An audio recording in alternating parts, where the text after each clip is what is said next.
Morning. সম্পার ঘরকন্যায় তোমাদের অনেক অনেক ভালোবাসা ও স্বাগত। আশা করব তোমরা সবাই খুব ভালো আছো, সুস্থ আছো আর সাবধানে আছো। আর আজকের ব্লগটা অনেকটা সকাল থেকে স্টার্ট করলাম। তো এখন বাজে প্রায় 9টা। তার আগে কিন্তু আমি উঠে গেছি, উঠে সমস্ত কাজ করে নিয়েছি। আর সকালটা তো দেখতেই পেয়েছো, এমনি 5:30টার সময় উঠতে হয় একবার।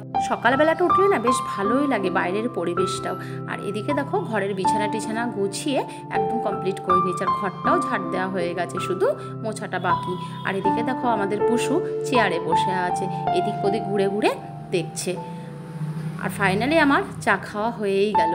আর এদিকে বাবুকে একটু বাজারে পাঠিয়েছিলাম, কারণ বাবুকে একটু বাজারে না পাঠালে ও আবার কিন্তু একটু পরে কলেজ বেরিয়ে যাবে। তো ঠাকুরের একটু ফুল মিষ্টি আর একটু ওর জন্য কচুরিও আনা হয়েছিল, কারণ আজকে না টাইম পাইনি। সকালে উঠলে কি হবে, কারণ টিফিনটা করতে তো সময় লাগে, এদিকের একটু বাড়তি কাজের জন্য আর সময় পাইনি। তাই জন্য ভাবলাম কচুরি আনি। তা বাবু খেয়ে কিন্তু অলরেডি কলেজে বেরিয়ে যাচ্ছে।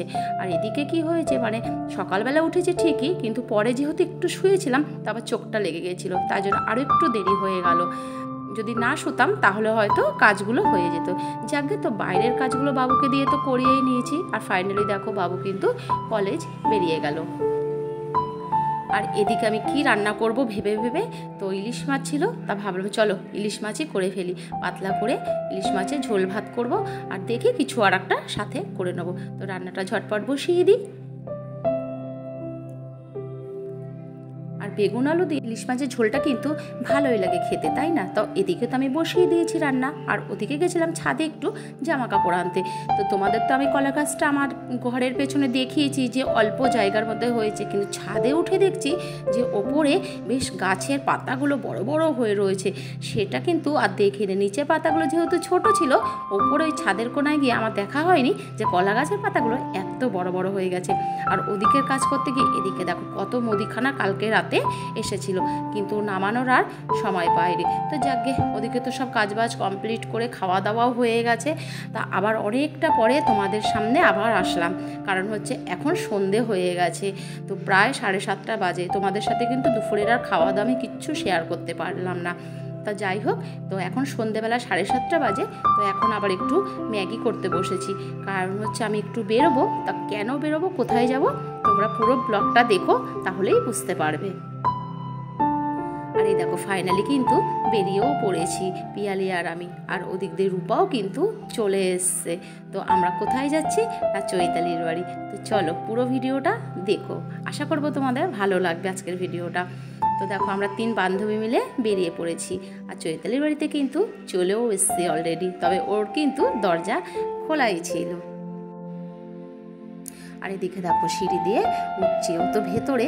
তো চলো দেখো কি সারপ্রাইজ আমরা ওকে আজকে দিই। Happy birthday advance, happy birthday advance. চৈতালির কিন্তু আজকে বার্থডে ছিল। তো আজকে বার্থডে মানে আজকে আমরা সন্ধ্যেবেলা এসেছি, আর 12টা বেজে গেলেই ওর বার্থডেটা হবে। তো 12টার সময় তো আর আমাদের আসা সম্ভব না। তা 3 বান্ধবী মিলে সন্ধ্যেবেলায় প্ল্যান করে আর কেক কিনে চলে এসেছি। পিয়ালি অবশ্য মেয়েকে নিয়ে কেক কিনে নিয়ে এসছে, আমরা আর যেতে পারিনি। তো ফাইনালি দেখো চৈতালির বাড়ি কিন্তু চলেও এসে, আর ও তো খুব খুশি। আর ওর বার্থডেটা না সারপ্রাইজই হয়, যেহেতু প্রথম থাকে ওর জন্মদিনটা, তাই জন্য ওর বার্থডেটা সারপ্রাইজই থাকে। আর পরপর যখন আমাদেরগুলো আসে তখন অতটা সারপ্রাইজ কিন্তু হয় না, কারণ পরপর আমাদের সবারই জন্মদিন থাকে। তাই জানি চৈতালিটা যখন আগে হয়ে গেছে, তো পরপর আমাদেরগুলোও হবে। তো ফাইনালি দেখো এখন চা দিয়েছে চৈতালি, তো চা আমরা খাচ্ছি।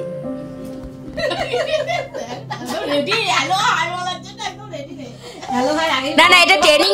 তো হঠাৎই তো চৈতালির বাড়ি চলে এসেছি, তো ও তো জানে না তো কি করবে। দেখো এটাও নতুন ঘর হয়েছে, বেশ রান্নাঘরটা কি সুন্দর না। তো আবার এখন এখানে লুচি করতে বসেছে। ওকে কিন্তু আমরা বারণ করেছিলাম যে কিছু করতে হবে না, আমরা এমনি একটু আনন্দ করব, চলে যাব, তাই না বলো? আনন্দটাই হচ্ছে বড় ব্যাপার। তো শুনলো না। তো নিচের ঘরে ওদের এই যে নতুন ঘরটা হয়েছে, তো এই ঘরে রান্নাঘরও আছে, সেখানে আবার লুচি করতে বসেছে। আর ওদের তো বড় ব্যবসা আছে, মুদিখানা দোকানে যে পাইকারি রেটে সব জিনিসপত্র দেয়, সেইগুলো এই ঘরে দেখো সব রয়েছে। তো আমরা সবাই মিলে একটু বসে আছি, হাত পা ছড়িয়ে গল্প করছি আর এইসব দেখছি। আর বেশ ঘরটা বড় সড়ো হয়েছে, আর রান্নাঘরটাও না খুব ভালো হয়েছে। তো চলো কেকটা তোমাদের দেখাই। এই দেখো কেকটা, দাঁড়াও খোলা হচ্ছে।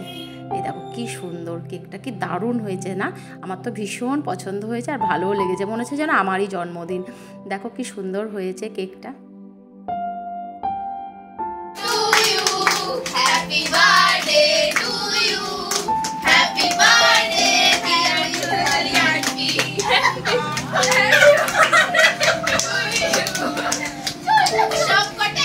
ফাইনালি চৈতালির কিন্তু কেক কাটা হয়ে গেল, আর এখন একটু খাওয়া দাওয়ার পর্ব চলবে। বেশ ভালোই লাগে জানো তো, সবাই মিলে এরকমভাবে আমরা বন্ধুরা আর মেয়েরা থাকে আনন্দ করে। তো আমার বাবু যায় না, যেহেতু ও একটু বড় হয়ে গেছে, তবে আন্টির ওর জন্য পাঠিয়ে দেয়, ও যেতে পারে না। তার মধ্যে ওর পড়াও ছিল, আর এখন না সব জায়গায় যেতেও চায় না। আর সবাই তো আমরা মেয়ে, যদিও কোনো অসুবিধা হয় না, তাও আর যেতে চায় না।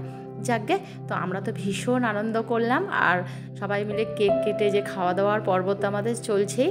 আর এদিকে মেয়েদেরও তোমার হচ্ছে ওরা খেতে দিয়ে দিয়েছে। এই দেখো না, ওরাও এখানে খাওয়া দাওয়া করছে, লুচি টুচি নিয়ে বসেছে। আর আমাদেরও ফাইনালি কিন্তু লুচি, আলুর দম দিয়ে দিয়েছে, আর মিষ্টিও দিয়েছে, সাইডেই রয়েছে কিন্তু। আর এখন আমরা একটু খাওয়া দাওয়া করে নিই, চলো। আর আলুর দমও খুব ভালো করেছে, আর এমনিতেই চৈতালি সত্যি খুব রান্না ভালো করে। আর এদিকে দেখো খেয়ে দিয়ে সবাই একদম স্বয়ংও দিয়ে দিয়েছে মনে হচ্ছে। আর এক একজন তো ফোন নিয়ে বসে আছে, মানে কিছু বলার নেই, ফোনটাই হচ্ছে আমাদের এখন সব। তো আজকের দিনটা ভীষণ ভালো কাটলো। তো এখন অনেকটা বাজে, এবার বাড়ি যাব। আর চৈতালি তো বুঝতে পারছে না কোন দিকে টাটা করবে, শুধু দেখো ওর অবস্থাটা। তো ফাইনালি কিন্তু আজকের দিনটা ভীষণ ভালো কেটেছে। তো চলো বাড়ি যাওয়ার পর্ব অলরেডি কিন্তু রাস্তায় আমরা সবাই বেরিয়েও পড়েছি। চলো ভিডিওটা এখানেই শেষ করছি, আশা করবো ভালো লাগবে। আর ভালো লাগলে প্লিজ একটা লাইক করো, কমেন্ট করো, সাবস্ক্রাইব করো, শেয়ার করার পাশে থেকো। আজকের মতো টাটা, গুড নাইট।